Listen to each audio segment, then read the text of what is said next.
Hello and welcome. My name is Ava. And my name is Christy. And This is Christy's last episode before she graduates. doing my own sounds today. Today, the UConn True Crime Club is going to talk about our most serious case yet. Our other episodes were small in scale and largely Yukon based or Connecticut based, but this one is on a national level, if not international. Our other episodes had some happy endings, some comeuppances, some catharsis. Hell, even if the perpetrators got off too easily, at least the families could grieve in some sort of peace. None of that will be found with the case we are covering today. The Epstein files. This has been covered in many other places by many other YouTubers, but it's still not enough. Today, we want to put all the cards on the table regarding the connections between President Donald Trump and the Epstein files, and we want to discuss it with our own 2 cents. This episode won't entirely be about Trump and the Epstein files, though it'll also cover the ripple effects, the signs, the politics surrounding the whole thing, and much, much more. It needs no introduction, but we'll do a Wikipedia recap of who Epstein is and the Epstein files anyway, as that's just good journalism.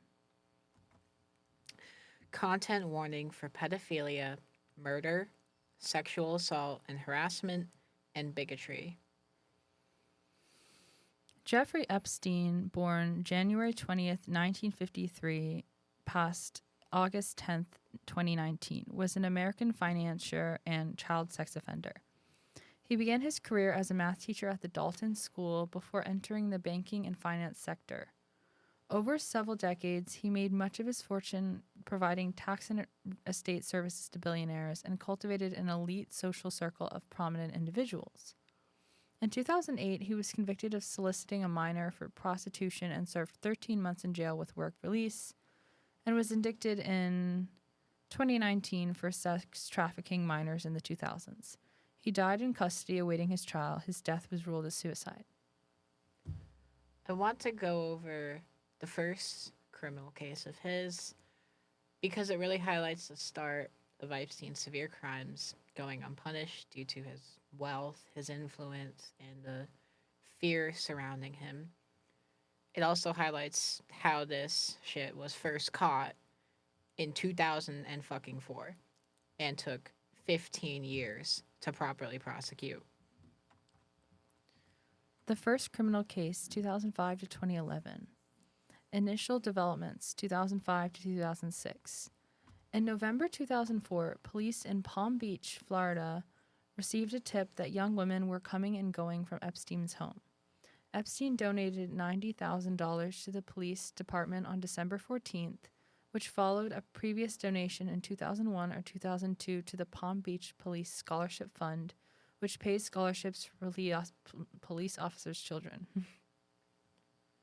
In March 2005, a woman contacted Florida's Palm Beach Police Department and alleged that her 14-year-old stepdaughter had been taken to Epstein's mansion by an older girl.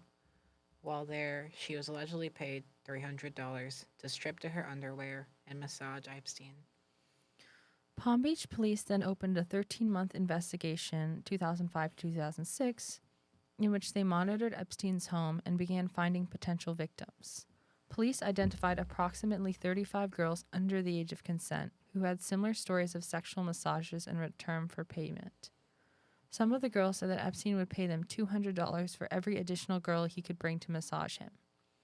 Some of the girls told the police that they were encouraged to lie about being 18 by the older girls who recruited them. Other girls said that they told Epstein their true ages. One employee of Epstein told police that some of the females appeared to be underage. During their investigation, police determined that Epstein would typically take the girls' telephone numbers after massages. His assistants would schedule massages with the girls and bring them up to his massage room upon arrival. Epstein soon became aware of the police investigation and hired defense lawyers' counsel, who in turn hired private investigators. When police searched Epstein's home in October 2005, they found disconnected surveillance cameras, but the computer systems that stored their footage were gone. Police were able to recover notepads used by his assistants, which included messages from girls and details of phone calls for scheduling massage appointments. Police found photos of young-looking women of indeterminate age, an Amazon receipt for BDSM books, and a girl's high school transcript.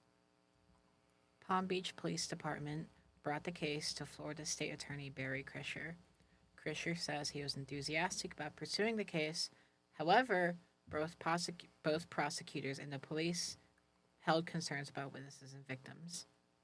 Epstein's lawyers began investigating victims to challenge their credibility and sending findings to the state prosecutor's office, including victim criminal records, social media postings about drug use and sex, and victim statements which appeared to be undercut allegations of criminal activity and Epstein's knowledge of victims' ages.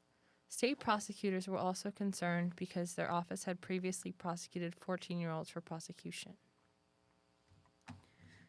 In May 2006, Palm Beach police filed a probable cause affidavit that Epstein should be charged with 4 counts of unlawful sex with minors and 1 count of sexual abuse. In July 2006, state prosecutors put the case before a grand jury to determine charges. A police detective and 2 of Epstein's victims testified.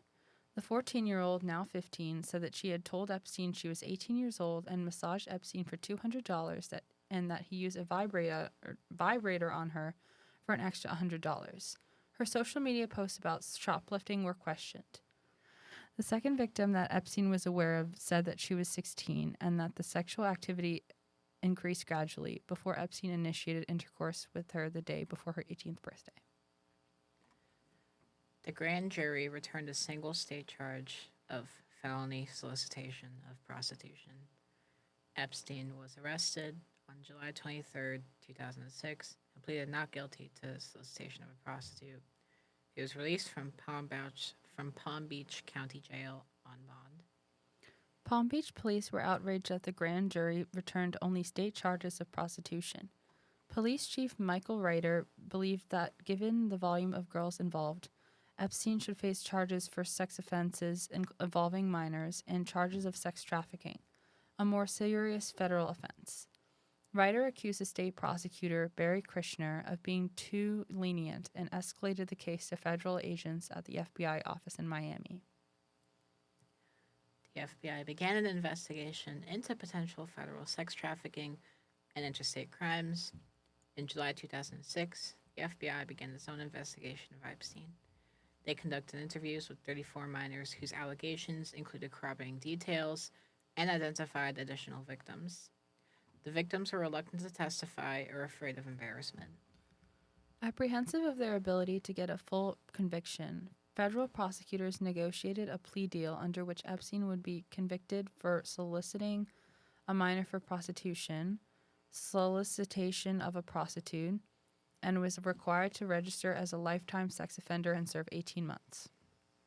The deal also granted immunity from all federal criminal charges to Epstein, along with 4 named co-conspirators and any unnamed potential co-conspirators. According to the Miami Herald, the non-prosecution agreement essentially shut down an ongoing FBI probe into whether there were more victims and other powerful people who took part in Epstein's sex crimes. Prosecutor Andrew Laurie argued that the victims who recruited other underage girls to provide massages for Epstein theoretically could have been charged as co-conspirators, and felt the immunity granted to co-conspirators was a message to any victims that had recruited other victims that there was no intent to charge them. Epstein only served 13 months of his 18-month sentence before being released on July 22nd, 2009, and placed on a year of probation on house arrest until August 2010. While on probation, he was allowed numerous trips on his corporate jet to his residence in Manhattan and the U.S. Virgin Islands. He was allowed long shopping trips and walks around the Palm Beach for, quote, exercise. Matthew Menschel, the criminal prosecutor at the Miami U.S. Attorney's Office, later maintained a personal relationship with Epstein. Menschel had apparently personal meetings with Epstein in 2011, 2012, and 2013, and 2017. So, this already is awful. Yeah. Um, this first case alone shows everything wrong with everything in all of our prior cases. Yeah. A severe lack of accountability in the criminal, quote, justice system, prioritizing money and power over victims and humanity, and just a sheer unwillingness to justice. Agreed. Yeah, if local cases of people with influence like Ziad Fakri were only somewhat able to be swept under the rug, I can only imagine how much influence this like piece of shit must have had to cover this much bigger, decades-long national case up for so long. And he had co-conspirators already, but they didn't count them as co-conspirators. They granted him immunity way too early. Everything that could have gone wrong went wrong. He got a slap on the wrist for this, and after this, he continued to do sex crimes until he was finally got again in 2019. Yeah.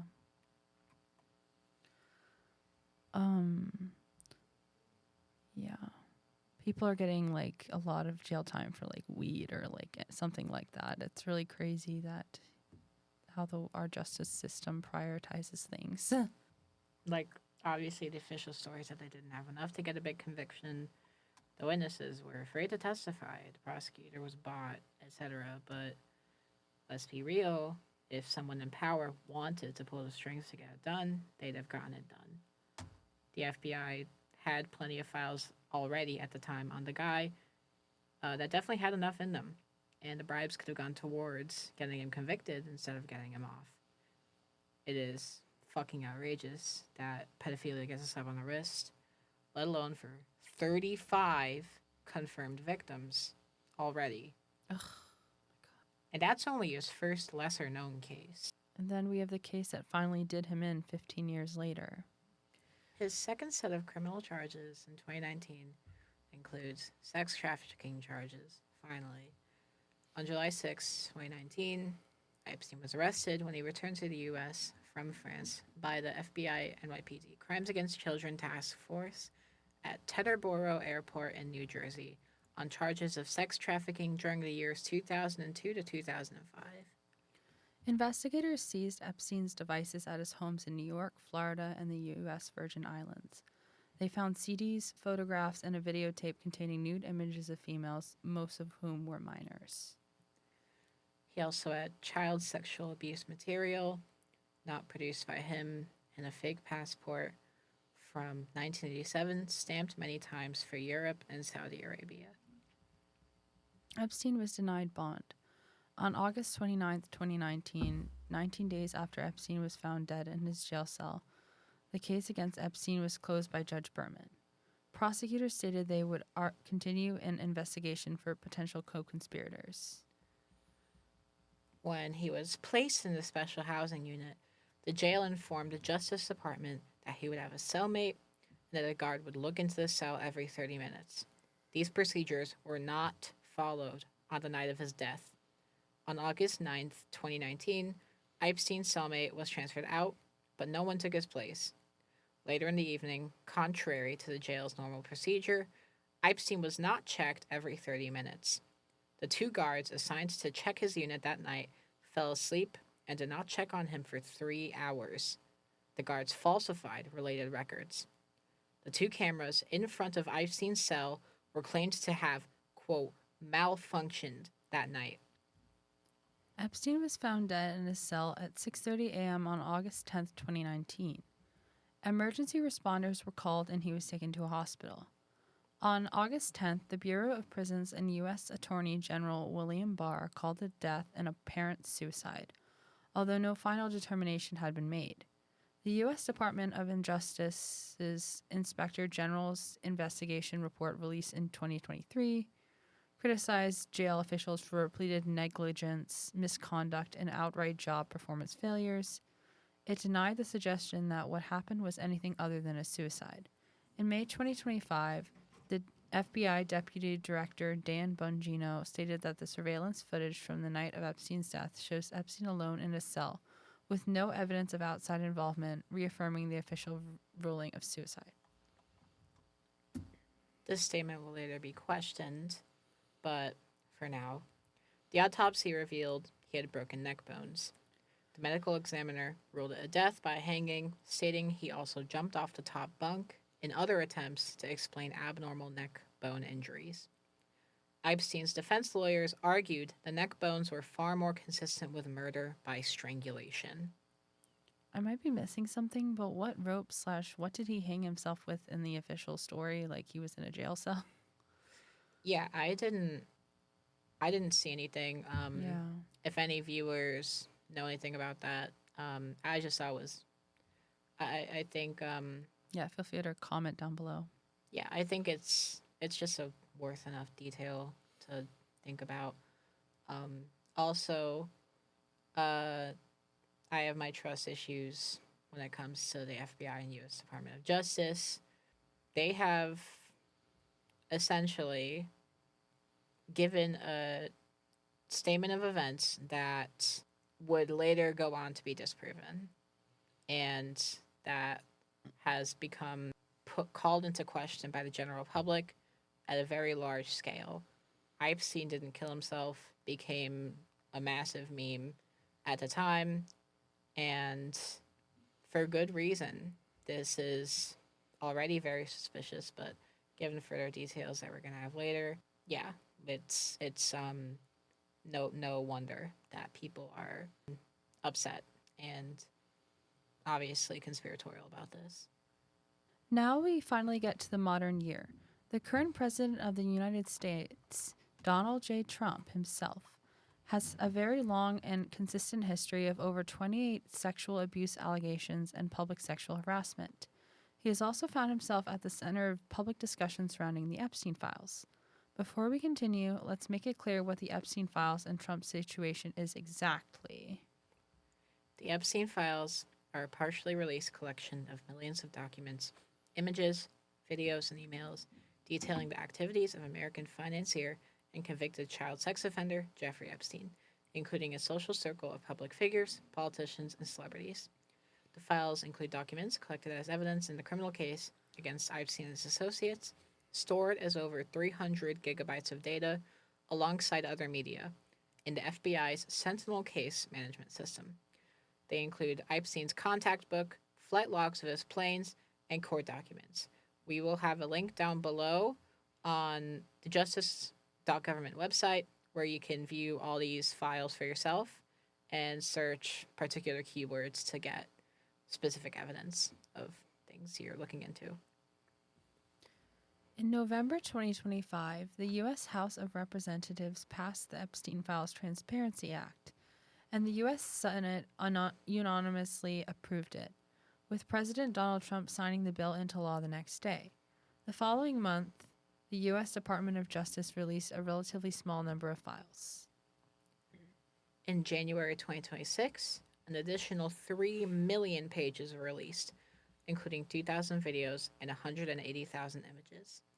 While the Department of Justice acknowledged that a total of 6 million pages might qualify as files required to be released, it stated that the January 30th release would be the final one and that it had, quote, met its legal obligations. Under Trump's second administration, FBI investigators did not find evidence for the specific allegation of a ring in which Epstein lent out girls, nor any evidence of a client list. Now, here's where it gets interesting. The FBI lied under oath. Connections to Trump. On July 9th, 2019, the Daily Beast published an article citing an anonymous former White House official who alleged that during 2017, Alexander Acosta, the U.S. attorney who had overseen Epstein's plea deal, had stated to interviewers of President Trump's first transition team, "I was told Epstein belonged to intelligence and to leave it alone and that Epstein was above his pay grade." In December 2023, Judge Loretta Praska ordered a list with names of 170 Epstein associates to be unsealed on January 1st, 2024. Anyone on the list had until January 1 to appeal to have their name removed. In February 2025, the second Trump administration's Attorney General Pam Bondi stated that Epstein's client list was, quote, sitting on my desk for review, which I thought there wasn't a client list. Hmm. Interesting. And in June, Elon Musk alleged Trump was in the files. In July, Bondi and FBI head Kash Patel announced there was no list after they just said there was. No evidence Epstein had blackmailed anyone or trafficked to anyone, or any evidence that Epstein had not killed himself. And released footage showing a partial view of a common area, an obscured view of the stairs leading to Epstein's cell block, though that footage was not independently verified. A minute was found missing where the clock jumps from 11:58, 58 milliseconds, to 12 o'clock. The investigation found the video had been modified despite the FBI claim that it was raw, and 3 minutes were cut out of the video. The claim that the FBI director Kash Patel made under oath of there being no co-conspirators was also false, according to the secret FBI investigation into Trump's actions in the files. According to an FBI email in the Epstein files sent July 9, 2019, there were 10 previously unknown co-conspirators to Maxwell and Epstein. Similarly, many files of email exchanges implicate rich allies to Epstein, which emails from tenured professors Larry Summers and Martin Nowak, getting them fired from Harvard, invites to the island for parties sent to elites like Elon Musk, Bill Gates, and J.K. Rowling, and thousands more emails to rich financiers he dealt with in an extension to his operation.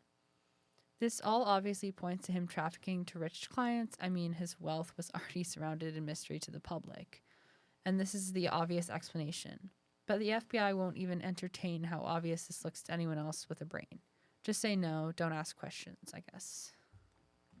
Furthermore, the Trump administration fumbled the handling of the Epstein files so horrifically badly, it was construed by the general public as either out of malicious intent or incompetence.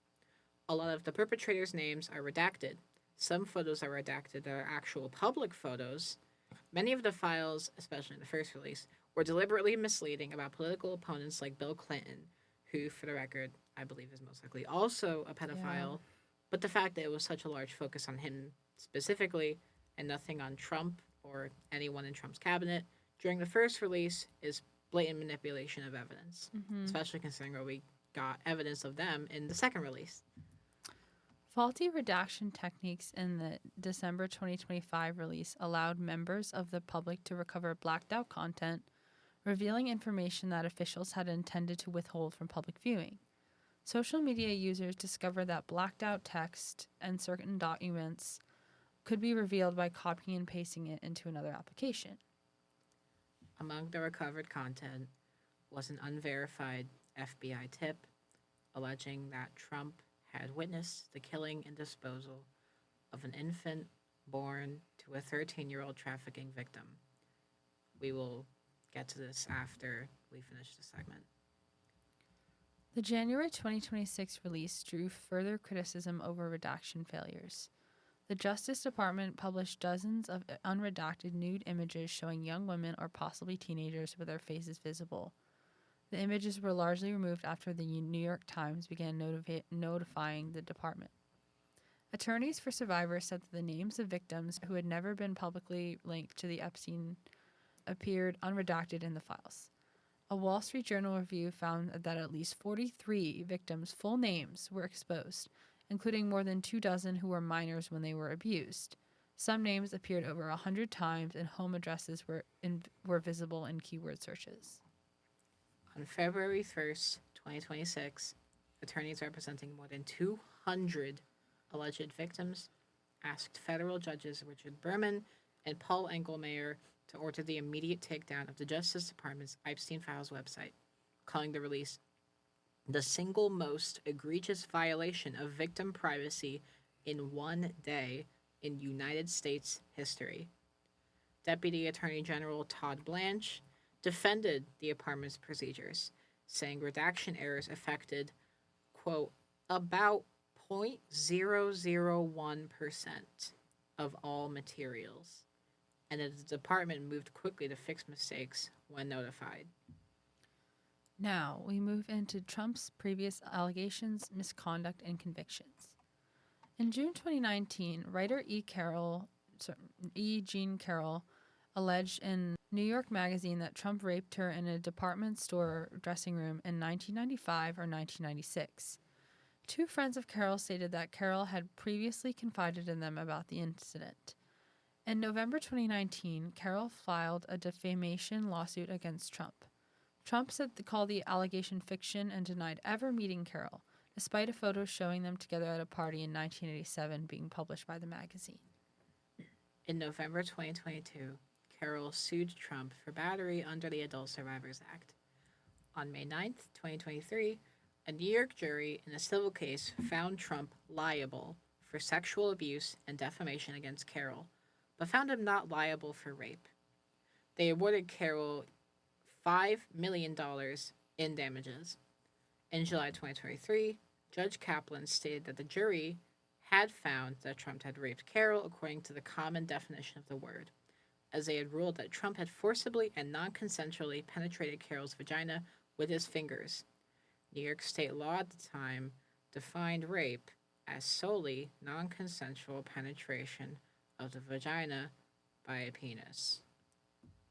So, yeah, make with that what you will. A September 2023 partial summary judgment found Trump liable for again defaming Carroll. On January 26, 2024, Trump was ordered to pay Carroll an additional $83.3 million in damages. Beyond the Carroll case, several other women have filed lawsuits against Trump, including his former wife Ivana Trump, who alleged a violent assault during their 1990 divorce, which she later walked back, and businesswoman Jill Harth, who sued in 1997 alleging sexual harassment and assault. Other notable litigants include former apprentice contestant Summer Zervos and campaign staffer Alva Johnson, both of whom filed suits that were later withdrawn or dismissed. In 2005, Trump told Howard Stern on his radio show that, quote, he got away with going backstage when the contestants were naked at beauty pageants. In October 2016, 2 days before the second presidential debate with Hillary Clinton, a 2005 hot mic recording surfaced in which Trump was heard saying, "You know, I'm automatically attracted to beautiful. I just start kissing them. It's like a magnet. Just kiss. I don't even wait. And when you're a star, they let you do it. You can do anything. Grab them by the pussy." And now, probably the darkest segment of this entire episode, at least for me. I'm giving another extreme content warning for this part. Extreme, where I will read the entirety of a NTOC report containing accounts on Trump to the FBI during their secret investigation. Take these with a grain of salt, as I don't know the context of this email thread, just that it was a part of the FBI's secret investigation into Trump. Skip the timestamp on screen if you do not want to hear the graphic details. One complaint summary says that a redacted name reported she had a friend, redacted name, who was a personal assistant to Epstein in Florida from 1986 until 1991 or 1992. This friend shared names of some of the guests at Epstein's parties to include Bill Clinton and Donald Trump.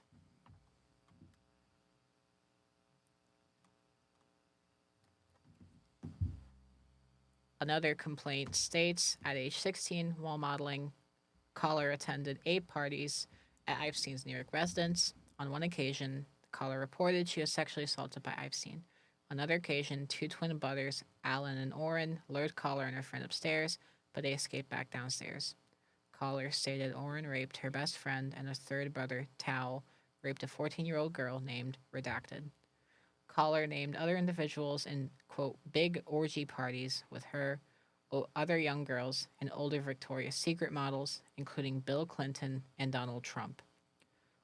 Online complainant reported she was a victim and witness to a sex trafficking ring at the Trump golf course in Rancho Palos Verdes, California, between 1995 and 1996. Complainant reported Ghislaine Maxwell as the madam and broker for sex parties, clients of whom included Epstein, Robin Leach, and Donald Trump. Complainant reported participating in orgies, and as some girls went missing, rumored to have been murdered and buried at the facility. Complainant reported being threatened by Trump's then head of security that if she ever talked of what went on there or who she saw, he would, quote, end up as fertilizer for the back 9 holes like the other cunts. Another complaint says, claims he was contacted by a female victim of Epstein who wants to publish a book. Complainant provided background for himself, such as working with prominent figures such as Leslie Wexner and Epstein, being pardoned by a U.S. president, among several other pieces of information. The victim reportedly knew about criminal activity that occurred in multiple states and on airplanes, and told complainant there were films of prominent men such as Epstein, Bill Clinton, and Donald Trump, and that Ghislaine Maxwell is in the videos as well. Complainant reported meeting Elisa Villeneuve at a hospital where they were roommates in 2000, who now goes by Ghislaine Liza Villeneuve. Complainant was now invited to Villeneuve to a party on Palm Beach Island, Florida, to a residence she believes to have belonged to Epstein. There, she met a model scout named Bobby Cox, whom Villeneuve allegedly referred to as a pimp. Complainant stated Villeneuve spoke with a hostess at the residence, whom complainant believed to be Ghislaine Maxwell. While at this party, complainant stated that they had all been invited by Donald Trump to a party at Mar-a-Lago. Complainant told Villeneuve that she wanted to go to that party and was allegedly told by Villeneuve that it was for prostitutes. Complainant reported his ex-girlfriends, redacted, were victims of Epstein's and one was murdered. While working as a limousine driver, complainant recalled picking up Donald Trump in 1995 to take him to Dallas-Fort Worth Airport. During that ride, complainant recalled some of the things Trump spoke about on his cell phone were very concerning and described being, quote, a few seconds from pulling the limousine over the median and within a few seconds of pulling him out of the car and hurting him due to some of the things he was saying. Complainant noted Trump repeatedly stated the name, quote, Jeffrey, while on the phone.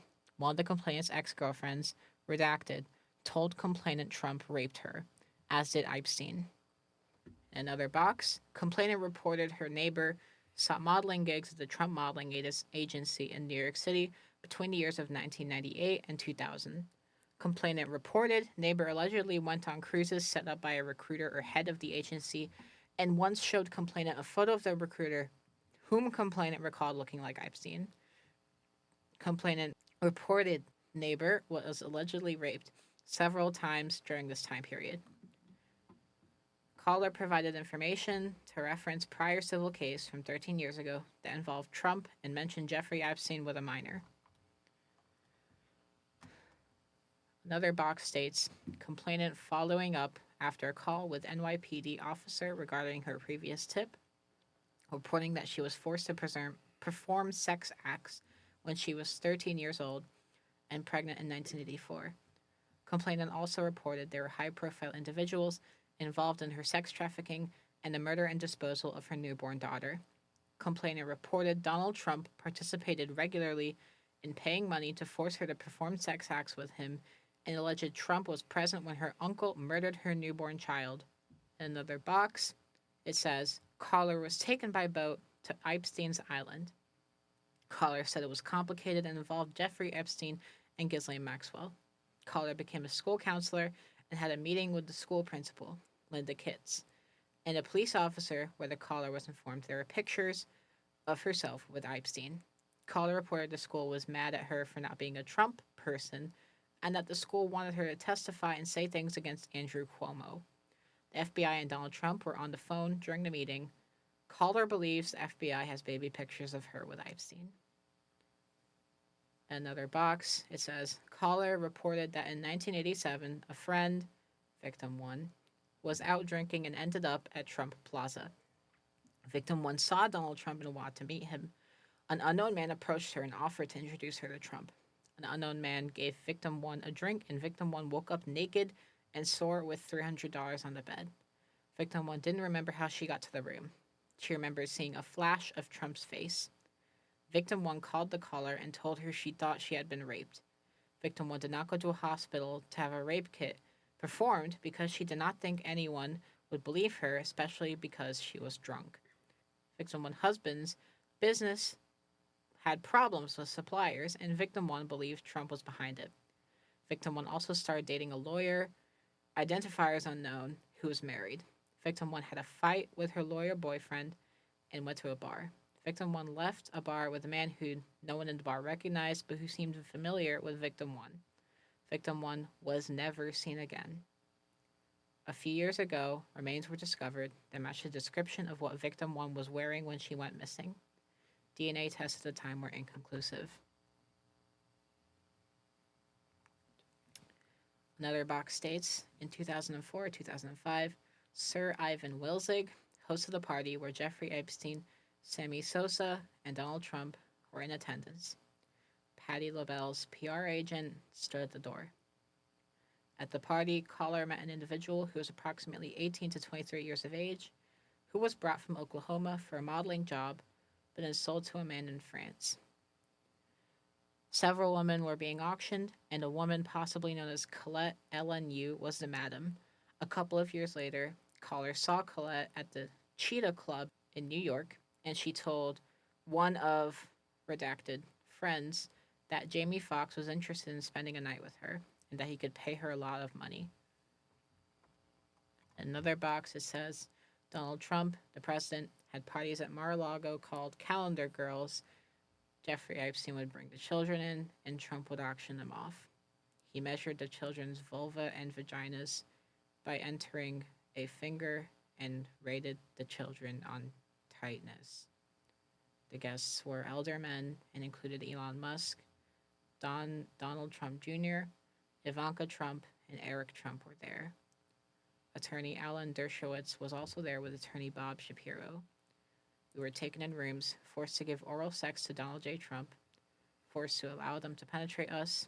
I was 13 years old when Donald J. Trump raped me. Ghislaine Maxwell was also present. Redacted reported an unidentified female friend who was first to perform oral sex on President Trump approximately 35 years ago in New Jersey. The friend told Redacted that she was approximately 13 to 14 years old when this occurred, and the friend allegedly bit President Trump while performing oral sex. The friend was allegedly hit in the face after she laughed about biting President Trump. The friend said she was also abused by Epstein.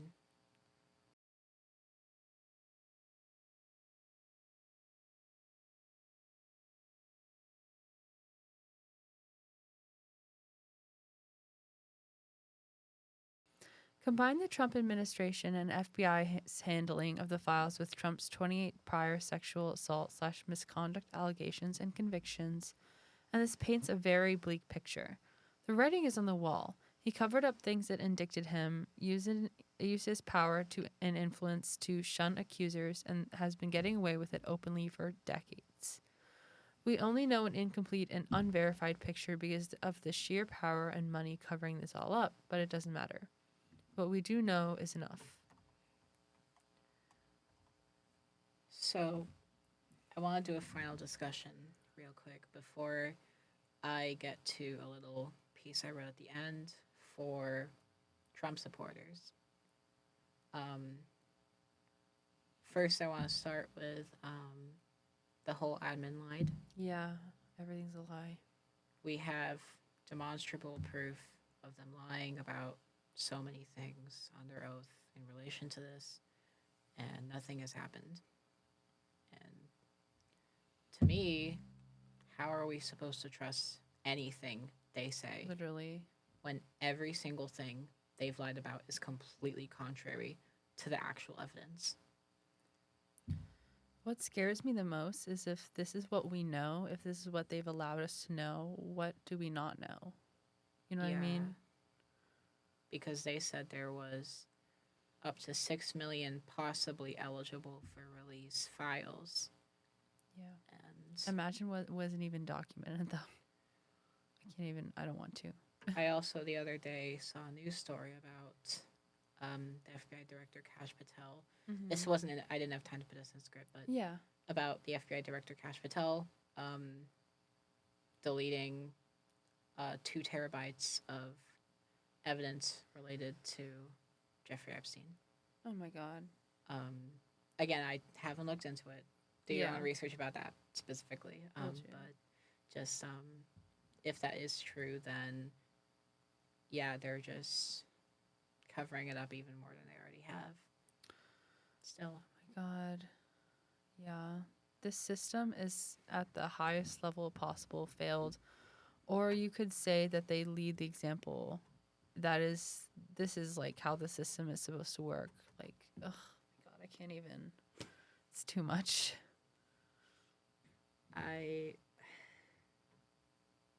The reactions to all this Disgusting. online have been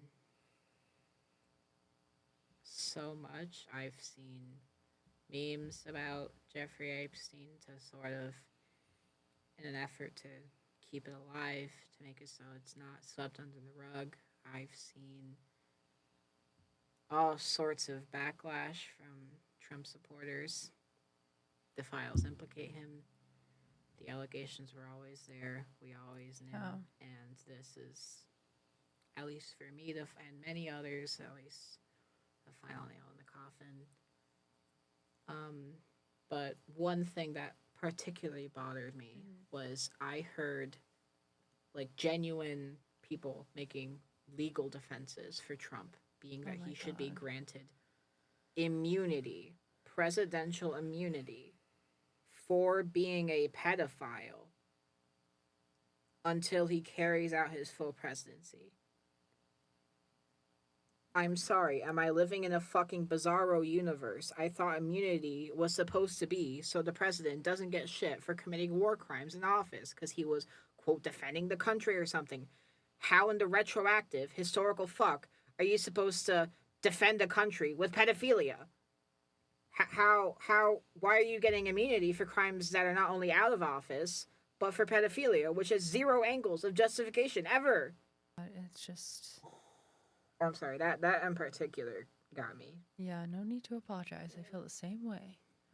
So, Christy, do you think he killed himself? I don't think Epstein killed himself because there is footage missing. The FBI lied about the footage being raw. The prison system was, at the very least, incompetent. But likely, I would say it's likely enough that they were complicit in whatever they actually did with him. I believe it was likely murder.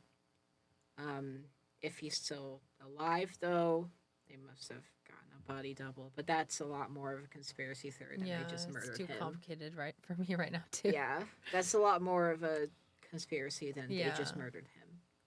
Murder would make a lot more sense. It would be consistent with a lot we've seen in the NTOC report, where a lot of the problems, a lot of the covering up went away with murder, with the victims, the people who speak out, never being seen again. And a high-profile person at the heart of the operation like this would be a prime target for murder in a cover-up. I can already hear the violence is the answer people in response to everything, but I feel like we've moved past that, you know what I mean? Yeah, I know a lot of people who are like, they're kind of like, oh, you know, like sometimes I won't mention the names of the role of these people in my life. I'm like, maybe cut this out, but they're like, oh, I'm like, they hate him, but if I'm like, oh, passing everything but away, they'll be like, we don't say that about others. I'm like, bro, like I do. Maybe you don't, but I do. I don't know when we as a society have gotten to this point where the most high profile people can be openly outed as pedophiles and still have defenders and still have people moving on like it's a weekly news story. Like we've been so desensitized. Yeah, it's with Trump, it's like every week there's another story and people treating this. Thank God there are like Like I'd even prefer the people who make the memes because at least they Same. keep it alive. Like at least they keep people talking about it. Yeah. Like the people who just like let it pass, it just The memers are better than the defenders. yeah. Um, and that NTOC report, I mean, that was really hard to record. That was just breaking the fourth wall for a second. That was Yeah. heartbreaking. Um, if even one sentence of that is true, I want that man skinned. Literally. I want him burned alive at the stake. I cannot possibly fathom a reality where the rich just get away with that. But it seems like there's some pretty damn good evidence that that is the case. And it Yeah. makes it very hard to think about this stuff. So I get why people are in denial. A lot of people or just don't want to know, Yeah. you know. It stresses me out on the daily. So, Yeah. So, yeah. Real quick, just gonna give my final thoughts, a little bit I wrote at the end, called No Surprises. Trump has called the files fake news and hoaxes created by Democrats. Trump, before, ran on releasing the files until in May 2025, Pam Bondi allegedly told him his name was in there. Trump called all his allegations fake news, settled out of court, paid this guy, paid that guy. Trump said this, Trump did that. Trump, Trump, Trump. As I'm sure everyone knows by now, at least Americans, Trump is in a persistent state of flux. He is neither guilty nor innocent. He is neither real nor fake. What he is and his people says goes until he says something else. And if it doesn't, well, the news is so caught up disproving it, they don't end up doing anything before he moves on to the next thing. As of the time of this video, the US under Trump and Israel are starting wars with Iran and Lebanon. I don't even know what the stated reason is, and I'm assuming the real reason is war profiteering as usual, but that's beside the point. The fact that so many people are finally catching on to this reality warping and constant moving on to the next thing by Trump and en masse saying on social media that this war is to distract from the Epstein files. Let me get this straight. World War III to distract from the Epstein files says all you need to know. Trump's pedophilia has gone mainstream despite the news really not covering it as much as they really need to. yeah. But what people don't connect as much is that this outcome has been built up to through his politics. Trump politically is vibes based. He doesn't have a coherent political ideology so much as he has just the campaign that gets votes that the other guy isn't doing. He got so much support because people saw their worst vibes in him. Or, as some enlightened centrists may tell you, because he had good businessman vibes. I don't think I even need to explain how catastrophically untrue that is, given how unusually bad the economy is right now. He got his support because he was above the law, because he was so enamoring, because he didn't have a coherent ideology. All of the things that let his pedophilia go unchecked. They're all connected traits, and this was always the end game. I would even go so far as to say I believe he got elected not in spite of the sexual perversion we knew of in 2016 and 2024, but because of it. In 2024, many, largely white, largely male, suburban people came out in droves to vote for him, which turned the tide significantly in swing states, especially. His voters saw some aspect of themselves in Trump. It wasn't just the rapey undertones, though. It wasn't just the racism, it wasn't just the anti immigrant hate, the transphobia, the billionaire lifestyle, the vaguely anti establishment, but not really, conservativeness, the hatred for those less fortunate, the many, many more prejudices. It was all of them at once that won him the election. These people saw at least one of the worst aspects of themselves in him and saw him enabling it and joined him. They didn't vote to prop themselves up, they voted to put others down. And look where it got them. Trump being said thousands of times in the files to have engaged with pedophile trafficker Jeffrey Epstein and have committed the worst of crimes does not surprise me in the slightest because I've been paying attention. In 2016, I was too young to really understand politics. But by 2024, I had long been forced to understand my entire political landscape around me to merely survive. So the surprise was more in the fact that even a slight amount of Trump supporters even cared all of a sudden. This was not a deal breaker for them before. Every single sign was there. Every piece of public context, every allegation was already pretty damning back then, too. My hope is that they just didn't know, but my experience knows better. As someone who is deeply affected by the Trump administration currently, and as someone with empathy for the victims in this case, I will never, ever forgive any Trump voter under any circumstances.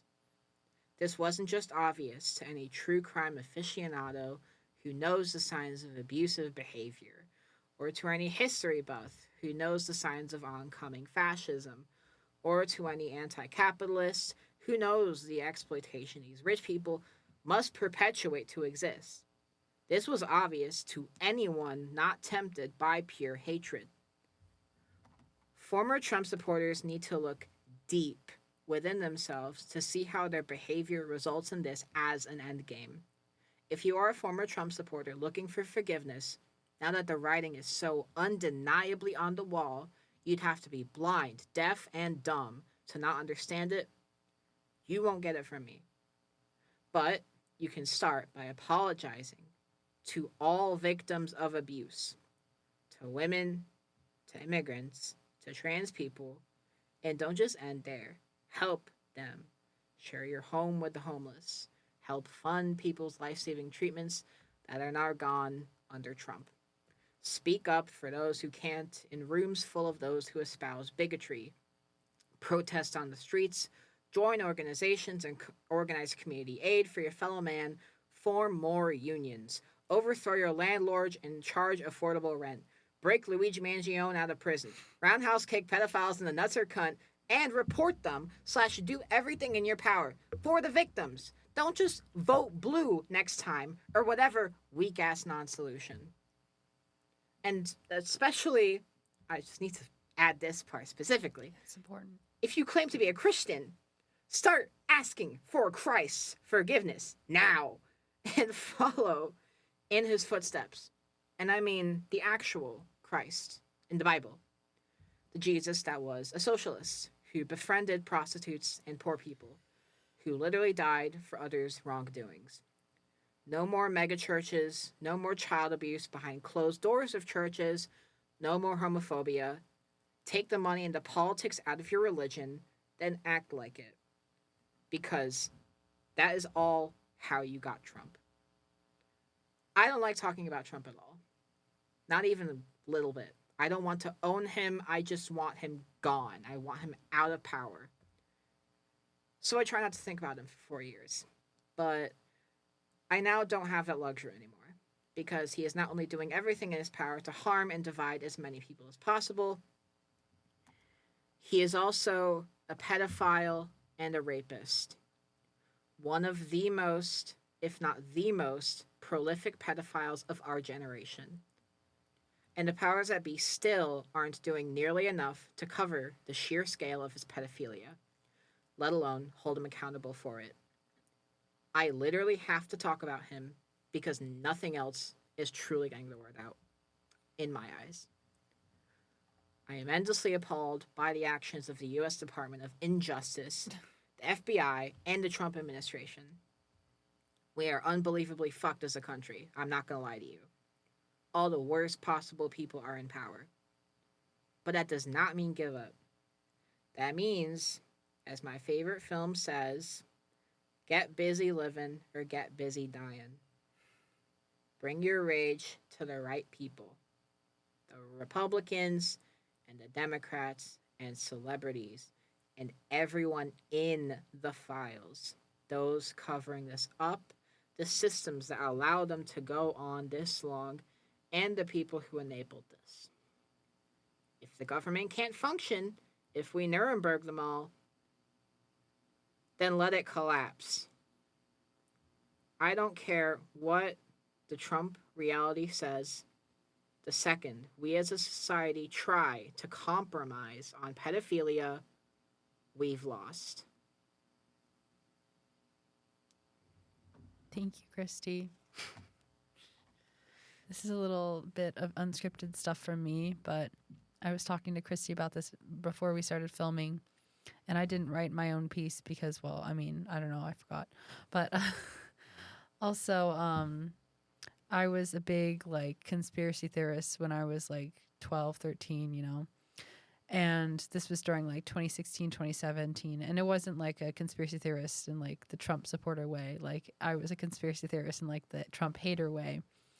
And people kept always telling me, like, oh, that's not true. The government's not that bad. Like, you know, but like, I don't want it.